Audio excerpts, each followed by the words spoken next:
हम जीप में बैठे जा रहे थे। जू रात गहरी हो रही थी, सफर दुश्वार होने लगा था। एक तो सड़क पर रोशनी नहीं थी, दूसरे नींद का गलबा होने लगा था। शहनाज पिछली सीट पर सो गई थी, अल्ताफ भी ऊँग रहा था। कभी कभी जीप चलाते हुए मुझे भी ऊँग आ जाती। ये बड़ी खतरनाक बात थी और जीप बेकाबू होकर किसी खड्ड में गिर सकती थी। चुनाचे मैंने यही मुनासिब समझा कि किसी महफूज मकाम पर जीप रोककर बाकी रात आराम किया जाए। एक जगह बड़ी सड़क में से एक छोटी कच्ची सड़क खेतों और दरख्तों की जानिब निकलती थी। मैंने जीप को उस सड़क पर डाल दिया। ये ऊंची नीची कच्ची सड़क थी और छकड़ों वगैरह के लिए बनाई गई थी। कुछ फासले पर सड़क से हटकर एक जगह रोशनी दिखाई दी। अल्ताफ ने उस तरफ इशारा करके कहा, कोई गाँव लगता है, हमें उस तरफ नहीं जाना चाहिए। मैंने उसकी राय से इत्तेफाक करते हुए कच्ची सड़क से जीप को उतारा और एक जगह आम के घने दरख्त के नीचे खड़ी कर दी। जमीन पर सांप बिच्छू का डर था, इसलिए जीप में ही सोने का फैसला किया। मैंने अल्ताफ से कहा कि आधी रात तक वो सो जाए, मैं पहरा देता हूँ, उसके बाद मैं आराम करूंगा, तुम पहरा देना। चुनाचे अल्ताफ जीप की अगली दोनों सीटों पर टांगे फैलाकर लेट गया। मैं स्टेन गन लिए पहरा देने लगा। थोड़ी ही देर बाद उस नौजवान पाकिस्तानी लेफ्टिनेंट के खर्राटों की आवाजें आने लगी। मैं सोचने लगा, खुदा जाने पंजाब में मुकीम इस नौजवान के माँ बाप के दिल पर क्या गुजर रही होगी। वो अपने बेटे की जिंदगी के लिए किस खुशू और खुजू से दुआएं मांग रहे होंगे। ऐसे सैकड़ों नौजवान थे जिनकी जिंदगियों के लिए पाकिस्तान में दुआएं मांगी जा रही थी। किसी को उनके मुस्तकबिल, उनकी जिंदगियों के बारे में इल्म नहीं था। आसमान पर सितारे टिमटिमा रहे थे। शहनाज पिछली सीट पर गहरी नींद सो रही थी। बदकिस्मत दुल्हन मशरकी पाकिस्तान के खूनी इनकलाब के सैलाब में अपने शौहर की मौत के बाद तिनके की तरह बह रही थी।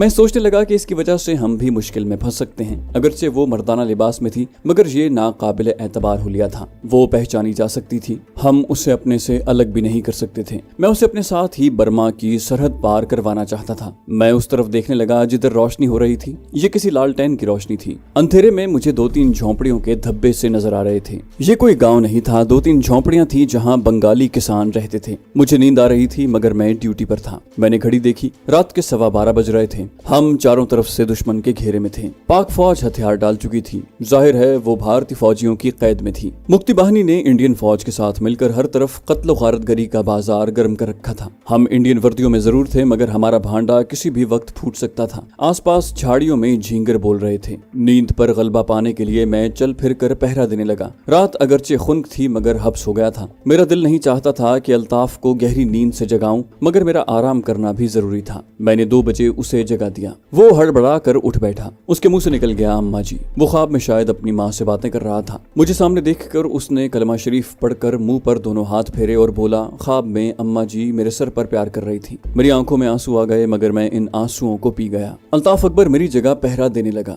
और मैं जीप की अगली सीटों पर लेट गया। फौरन ही नींद ने मुझे अपनी आगोश में ले लिया। मेरी आंख उस वक्त खुली जब अल्ताफ मेरे कांधे को आहिस्ता आहिस्ता हिलाते हुए कह रहा था, आमिर भाई उठो, दिन निकलने वाला है। मैंने देखा आसमान पर सुबह की जुमुर्द रोशनी फैली हुई थी। ठंडी ठंडी हवा चल रही थी। शहनाज अभी तक बेसुध पड़ी थी। मैंने अल्ताफ से कहा कि हमें इन झोंपड़ी वालों से हाथ मुंह धोने के लिए पानी और कुछ खाने पीने का सामान हासिल करना होगा। शहनाज भी जाग गई थी। हमने उसे साथ लिया और झोंपड़ियों की तरफ चल दिए। हल्की रोशनी फैल रही थी। 2 बंगाली किसान धोतियां बांधे एक झोंपड़ी के बाहर बैठे नारियल का पानी पी रहे थे। उनमें से एक की चुग्गी दाढ़ी थी। मैंने आहिस्ता से कहा, ये मुसलमान लगते हैं, लेकिन खबरदार, इन्हें अपना राज न बताना। एक धोती पोश दुबली पतली उधेड़ उम्र की औरत झोंपड़ी की एक जानिब बैठी चूल्हे में आग जला रही थी। 2 भारतीय फौजियों को अपनी तरफ आते देखकर बंगाली उठ खड़े हुए। उन्होंने माथे पर हाथ रखकर हमें सलाम किया। उन दोनों में एक जवान और एक पक्की उम्र का था। दोनों दुबले पतले और कमजोर थे। मैंने टूटी फूटी उर्दू में कहा, हम भारतीय फौजी हैं, हमें हाथ मुंह धोने के लिए पानी और कुछ खाने को चाहिए। मेरे लहजे के तहक्कुम से वो सहम गए। उनमें जो बड़ा था उसने अपनी बीवी को झरिया कहकर आवाज दी। ये नाम हिंदुओं का था, मगर बूढ़े बंगाली की दाढ़ी बता रही थी कि वो मुसलमान है। फिर ख्याल आया कि मशरकी पाकिस्तान के मुसलमान अपनी बीवियों और लड़कियों के 2 नाम रखते हैं, एक मुसलमान का और दूसरा हिंदुओं वाला। उसकी बीवी ने हमारे लिए जमीन पर चटाई बिछाई। मैंने मुंह हाथ धोने के लिए पानी मांगा तो बूढ़े बंगाली ने एक तरफ दरख्तों में इशारा करके बताया कि उधर एक तालाब है। पहले मैं तालाब पर गया। वो एक छोटा सा तालाब था जिसकी सीढ़ियां पानी में उतर गई थीं। इस किस्म के तालाब मशरकी पाकिस्तान के देहातों में आम होते हैं। मैंने हाथ मुंह धोया, फिर अल्ताफ को भेज दिया। वो वापस आया तो शहनाज को तालाब पर जाने का इशारा किया। शहनाज खामोशी से उधर चल दी। उसका लिबास तो बंगाली लड़कों जैसा था मगर चाल औरतों जैसी थी। मैंने महसूस किया कि बूढ़ा बंगाली उसकी तरफ मशकूक नजरों से देख रहा है। हमने नाश्ता किया। बूढ़े बंगाली की बीवी ने कालक लगी केतली में हमारे लिए चाय बना दी। मालूम हुआ कि मेरा अंदाजा दुरुस्त था, ये एक मुसलमान बंगाली कुंबा था। थोड़ी देर बाद झोंपड़ी के अंदर से एक खुशशक्ल नौजवान बंगाली लड़की निकल आई। वो हमें खौफजदा नजरों से देखती हुई अपनी माँ के पास चली गई। बूढ़े बंगाली ने डरते डरते बताया कि ये उसकी बेटी है। वो हमें बातों में लगाकर हमारी तवज्जो अपनी बेटी की तरफ से हटाना चाहता था। मैंने उसे पूछा कि भगोड़े पाकिस्तानी फौजी तो यहाँ नहीं है। उसने एक गहरी सांस लेकर बताया कि इधर जितने पाकिस्तानी फौजी थे सबको इंडियन फौज गिरफ्तार करके ले गई है। मैंने जेब से इंडियन करेंसी के 20 रुपए निकाल कर बूढ़े को दिए। उसने लेने से इनकार कर दिया। वो अभी तक खौफजदा था और उसने अपनी लड़की को इस दौरान में इशारा करके दूसरी झोंपड़ी में भेज दिया था, क्योंकि मुक्ति बाहिनी और इंडियन फौजी बंगाली लड़कियों को भी अगवा करके ले जाते थे। मैंने जबरदस्ती उसे 20 रुपए दिए और उसका शुक्रिया अदा करके चले ही थे कि एक तरफ से फौजी जीप आती दिखाई थी। मैंने अल्ताफ की तरफ देखकर उसे होशियार रहने का इशारा किया और शहनाज से कहा कि वो दरख्तों के दरमियान खड़ी अपनी जीप में जाकर बैठ जाए। शहनाज चली गई।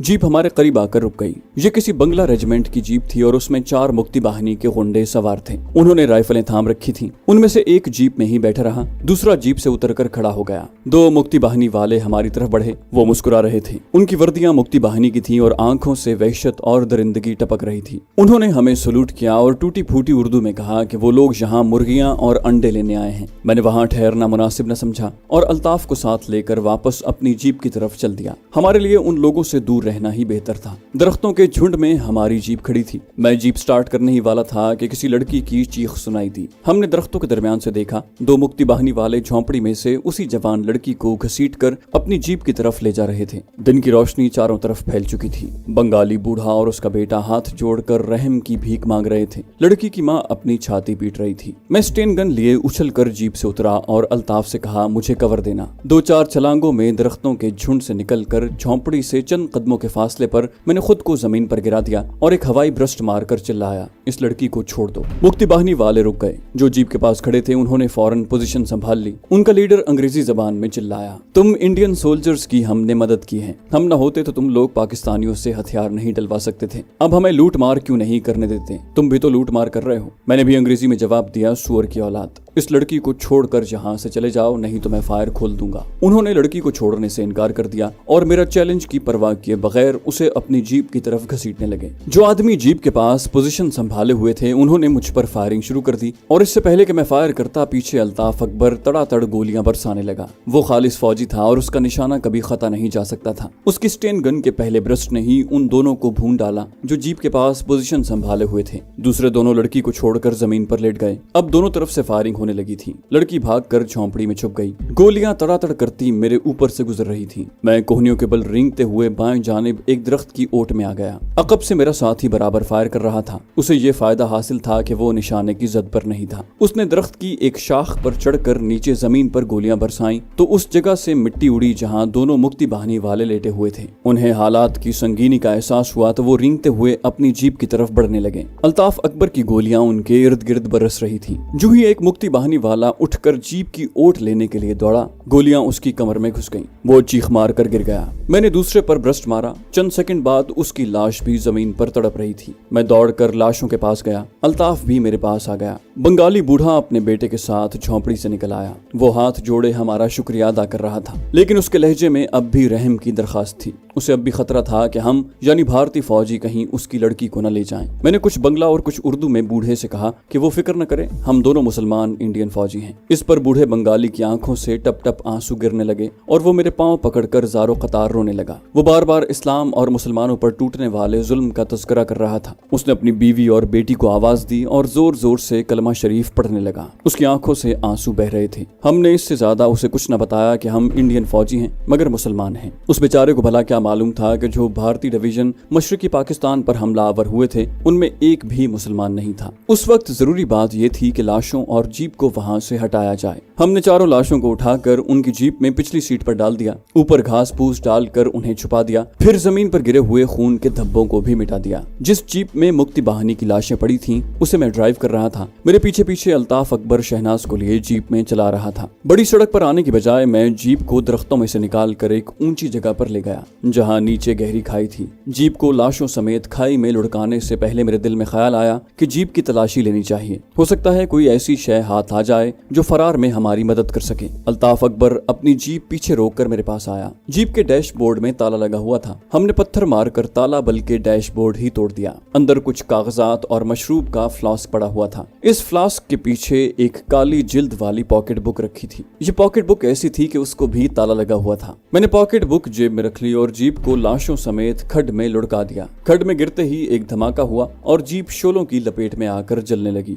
हाईवे पर हमारी इंडियन फौजी जीप फराटे भरती चिटागोंग की तरफ जा रही थी। रास्ते में हमें कई भारतीय ट्रक और जीपें मिली, लेकिन किसी को हम पर शक न हुआ। दोपहर को हमने सड़क के किनारे एक रेस्टोरेंट से खाना लेकर खाया और आगे बढ़ गए। अल्ताफ अकबर का ख्याल था कि चिटागोंग बंदरगाह है, वहाँ इंडियन फौजों की नकलो हरकत ज्यादा होगी, इसलिए हमें शहर में दाखिल होने की बजाय किसी जंगल में से सरहद की तरफ बढ़ना चाहिए। मैं उस मुकफ्फल पॉकेट बुक का भी जायजा लेना चाहता था कि उसमें आखिर ऐसी कौन सी बात है कि उसे ताला लगाया गया है। अभी शाम नहीं हुई थी कि एक बड़े शहर के मज़ाफात शुरू हो गए। हम बैरूनी इलाके से गुजर रहे थे, जहाँ कई मकानों के जले हुए ढांचे खड़े थे। जाहिर है कि ये गैर बंगालियों के मकानात थे। जगह जगह बांग्लादेशी झंडे लहरा रहे थे। इंडियन फौज के जवान ट्रकों और जीपों में घूम रहे थे। हमारे करीब से एक भारी बख्तरबंद गाड़ी गुजरी जिसमें कुछ सिविलियन कैदी सर झुकाए बैठे हुए थे। अल्ताफ ने कहा, हमें इस शहर से जितनी जल्दी हो सके निकलना चाहिए। मैंने जीप उस सड़क पर डाल दी जो शहर के किनारे से होती हुई हाईवे से जा मिलती थी। ये रंगपुर शहर था। बाद में पता चला कि यहाँ बेशुमार बंगालियों को कत्ल कर दिया गया था। मैं अपने कारोबारी दौरे के सिलसिले में कई बार इस शहर में आया था। मैं शहर में नहीं जाना चाहता था क्योंकि यहाँ के कारोबारी हल्के मुझे जानते थे और इंडियन फौजी वर्दी में भी मुझे पहचान सकते थे। हम हाईवे से दूर ही थे कि देखा सड़क पर भारतीय फौज का एक कैनवॉय रुका हुआ है। जीप को एक ज़ेली सड़क की ढलान पर डाल दिया। यहाँ नशेब में ढुलवान छतों वाली कोठियां और मकान थे जिन पर बांग्लादेशी परचम लहरा रहे थे। अभी सूरज गुरूब नहीं हुआ था। मैं कोई ऐसी जगह तलाश कर रहा था जहाँ जीप खड़ी करके हाईवे पर इंडियन कैनवॉय के गुजर जाने का इंतजार किया जा सके। छोटी सड़क नशेब में एक टीले के पीछे से घूमकर चढ़ाई की तरफ आ गई। आधे फरलांग की चढ़ाई थी। ऊपर जमीन हमवार हो गई। यहाँ से ये सड़क कोई 2 फरलांग आगे जाकर फिर से हाईवे के साथ मिल जाती थी। यहाँ से भी भारतीय फौज के ट्रक और बख्तरबंद गाड़ियां नजर आ रही थी। मैंने जली हुई कोठी के अकब में जीप खड़ी कर दी। मेरी हिदायत पर अल्ताफ अकबर शहनाज को कोठी के कमरे में छोड़ाया ताकि वो कुछ देर आराम कर सकें। अब मैंने जीप से वही मुकफ्फल पॉकेट बुक निकाली तो अल्ताफ बोला, आखिर उसे लॉक करने की क्या जरूरत थी। मैंने कहा, आजकल इस किस्म की पॉकेट बुकें आम मिलती हैं, बस फैशन सा बन गया है। मुमकिन है इसके अंदर सिवाय हिसाब किताब के और कुछ ना हो। ये कहकर मैंने पॉकेट बुक का ताला तोड़ दिया। उसकी वर्क गर्दानी की तो पता चला कि अक्सर सफहात खाली पड़े थे। बीच के कई सफहात गूंद लगाकर जोड़ दिए गए थे। उन्हें चाकू से काटा तो दरमियान के दोनों सफहात पर अंग्रेजी जबान में ये तहरीर दर्ज थी, ईस्टर्न कमांड चिटागोंग 15वां बख्तरबंद डिवीजन 8वीं मरहट्टा रेजिमेंट के कर्नल गुप्ता सारथी से मिलो। तुम्हारा खुफिया कोड पाम ऑयल नारोमनी है। तुम दोनों एक दूसरे की शक्ल से नावाकिफ हो। ये कोड तुम्हारी शनाख्त होगी। तुम्हें east Pakistan Dhaka high command की मिलिट्री इंटेलिजेंस के खुफिया कागजात की फाइल हासिल करके कर्नल गुप्ता को पहुंचानी है। आगे तुम्हारा मिशन कर्नल गुप्ता ही तुम्हें बताएगा। किसी इंडियन फौजी अफसर को भी तुम्हारी सरगर्मियों का इल्म नहीं होना चाहिए। ये टॉप सीक्रेट मिशन है जिसके लिए तुम्हें मुक्ति बाहिनी के भेस में ढाका भेजा जा रहा है। पाकिस्तान आधा खत्म हो गया है, उसके दूसरे बाजू को भी हमेशा के लिए खत्म करने के लिए इस मिशन की तकमील बहुत जरूरी है। कर्नल गुप्ता को तुम्हारे बारे में बता दिया गया है। वहाँ तुम्हारा कोई नाम नहीं होगा। तुम इंडियन फौज के एक आम हवालदार होगे। कर्नल गुप्ता तुम्हें जिस नाम से पुकारेगा वही तुम्हारा नाम होगा। Good luck. पाम ऑयल नारोमनी। ये भारत की मिलिट्री इंटेलिजेंस की कोई टॉप सीक्रेट तबाहकुन स्कीम थी जिसकी मदद से भारत पाकिस्तान के मशरकी बाजू को काटने के बाद अब मगरबी पाकिस्तान को भी खत्म करने की तैयारी कर रहा था। एक सेकंड के अंदर अंदर मैंने फैसला कर लिया कि इस नापाक मंसूबे को हरगिज कामयाब नहीं होने दूंगा और उसे मुकम्मल तौर पर तबाह करने की कोशिश करूंगा। ये एक हैरत अंगेज इत्तेफाक था कि इस खुफिया मंसूबे का मुझे सुराग मिल गया था। ये ताईद इज़्ज़ती थी और मैंने पाकिस्तान की बका पर अपनी जान तक कुर्बान करने का अहद कर रखा था। ये पाकिस्तान के खिलाफ भारतीय इंटेलिजेंस की कोई घिनौनी साजिश लगती है, मगर हम क्या कर सकते हैं। हम तो खुद इस मुल्क में अपनी जानें बचाते फिर रहे हैं, अल्ताफ ने कहा। मेरे दिल में क्या था, मैंने क्या फैसला किया था, इस सिलसिले में अल्ताफ अकबर को उस वक्त मैंने नहीं बताया। बस उसकी हाँ में हाँ मिला दी और पॉकेट बुक बंद करके जेब में रख ली। मैंने कोड वर्ड याद कर लिया था, पाम ऑयल नारोमनी। अब मेरा हर हालत में चिटागोंग जाना जरूरी था, मगर मैंने अपने अज़ाइम से अल्ताफ अकबर को आगाह नहीं किया। अल्ताफ ने कहा, क्या ख्याल है अगर हम अपने आप को इंडियन आर्मी के हवाले करके कैदी बन जाएं तो जिनीवा कन्वेंशन की रूह से हमारे साथ बुरा सलूक नहीं किया जाएगा और यूं शहनाज भी महफूज हो जाएगी। मैंने अल्ताफ अकबर पर एक खामोश निगाह डाली। उसकी सोच बड़ी नॉर्मल थी। वो अपनी, मेरी और एक बदकिस्मत मुसलमान लड़की की जान बचाना चाहता था, लेकिन वो दो बातों से बेखबर था। पहली बात ये कि जंग में जिनीवा कन्वेंशन जैसे माहिदों के पुर्जे उड़ा दिए जाते हैं, और दूसरी ये कि मैं एक कमांडो था जो अपनी जान किसी हालत में भी अपने वतन अजीज पाकिस्तान से ज्यादा कीमती नहीं समझता था। मैंने सिर्फ इतना कहा कि जब वक्त आएगा तो देखा जाएगा, अभी तो हमें चिटागोंग पहुंचने की कोशिश करनी चाहिए। मेरी सारी तवज्जो पाकिस्तान के खिलाफ भारतीय मिलिट्री इंटेलिजेंस के नापाक और घिनौने मिशन की तरफ थी, जिसके जरिए वो पाकिस्तान के बचे हुए टुकड़े को भी सफाए हस्ती से मिटा देना चाहता था। मैंने इस मिशन को अपनी जान की बाजी लगाकर भी नीस्तो नाबूद करने का अज़्म कर लिया।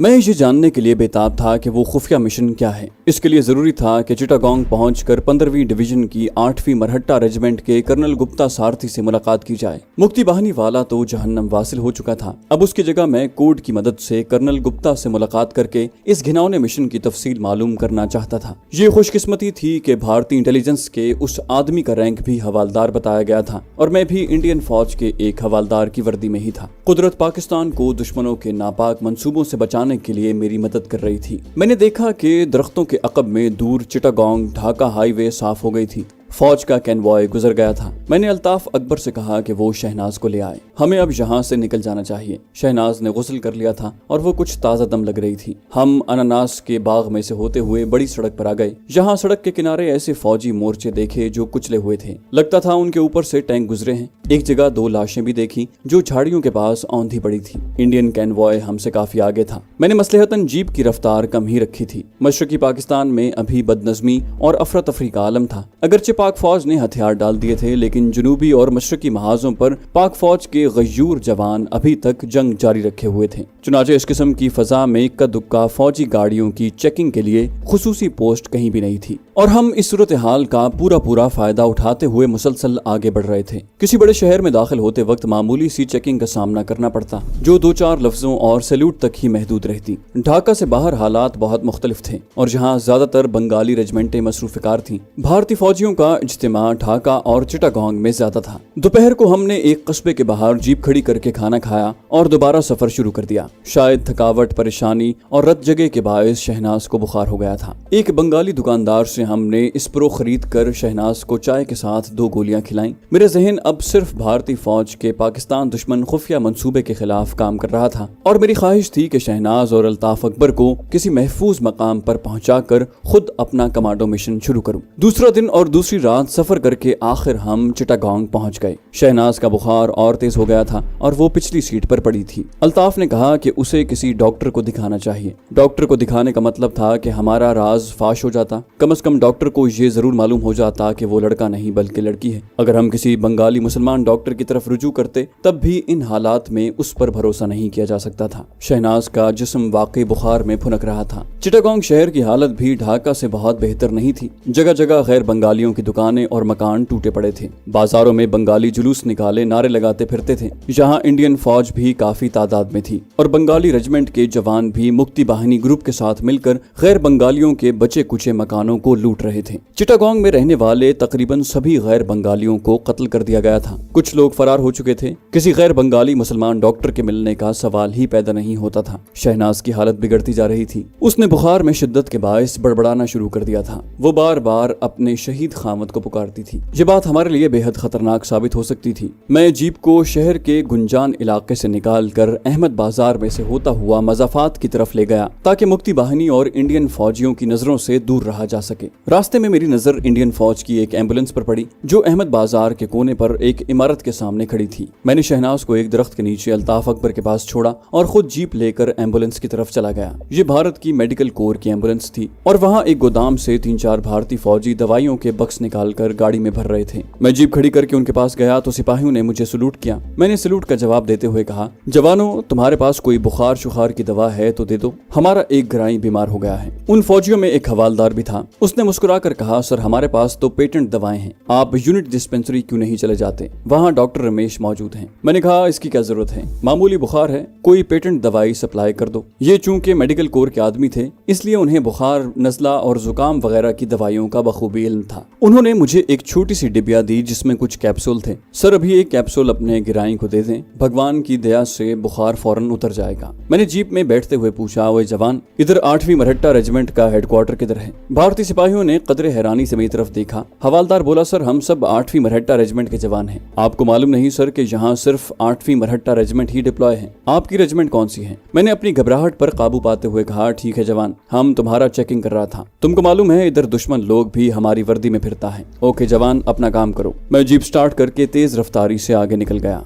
ये एक बलाए नागहानी ही थी। उस मरहट्टा रेजिमेंट का मतलब था कि चिटागोंग में 15वीं बख्तरबंद डिवीजन की 8वीं मरहट्टा रेजिमेंट काम कर रही थी। यहाँ से कर्नल गुप्ता सारथी के बारे में मालूमात हासिल करना कोई दुश्वार काम नहीं था। मैंने अल्ताफ अकबर को कुछ नहीं बताया। शहनाज को कैप्सूल खिला दिया, उसे जीप की पिछली सीट पर लिटाकर ऊपर कंबल डाल दिया। उस वक्त हमारा सबसे अहम मसला किसी ऐसी जगह की तलाश थी जहाँ हम रात बसर कर सकें। हम किसी इंडियन फौजी बैरक में तो जा नहीं सकते थे। अल्ताफ ने कहा, मेरा ख्याल है हमें यहाँ से कॉक्स बाजार की तरफ निकल जाना चाहिए, वहाँ से हम किसी तरह सरहद पार करके बर्मा में दाखिल हो सकते हैं। लेकिन मेरा प्रोग्राम तब्दील हो चुका था। पाकिस्तान के खिलाफ खतरनाक तरीन भारतीय मंसूबे का इंकशाफ होने के बाद मैं उस वक्त वतन अजीज की सरजमीन पर कदम रखना चाहता था जब तक इस नापाक मंसूबे को खाक में न मिला देता। लेकिन उससे पहले अल्ताफ अकबर और शहनाज को किसी महफूज मकाम तक पहुंचा देना चाहता था। मैंने जवाब में कहा, शहनाज को आराम की जरूरत है, जब तक उसका बुखार नहीं उतर जाता हमें कॉक्स बाजार का रुख नहीं करना चाहिए। अल्ताफ अकबर ने सवाल किया कि हम चिटागोंग में कहाँ रह सकते हैं। मेरा ख्याल गैर बंगालियों की छोड़ी हुई कोठियों की तरफ चला गया।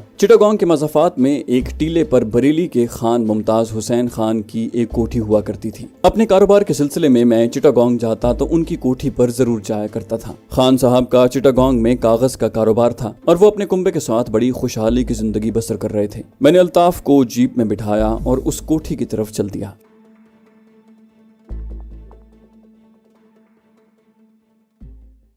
तो दोस्तों ये थी हमारी आज की एपिसोड। उम्मीद करते हैं आपको हमारी कहानी पसंद आई होगी। जाने से पहले इस वीडियो को लाइक कीजिए और शेयर करना मत भूलिए। कमेंट करके हमें बताइए कि आपको हमारी वीडियो कैसी लगी। और अगर अभी तक आपने इस चैनल को सब्सक्राइब नहीं किया तो इसे सब्सक्राइब कीजिए और बेल आइकन दबाकर ऑल नोटिफिकेशंस ऑन कर लीजिए।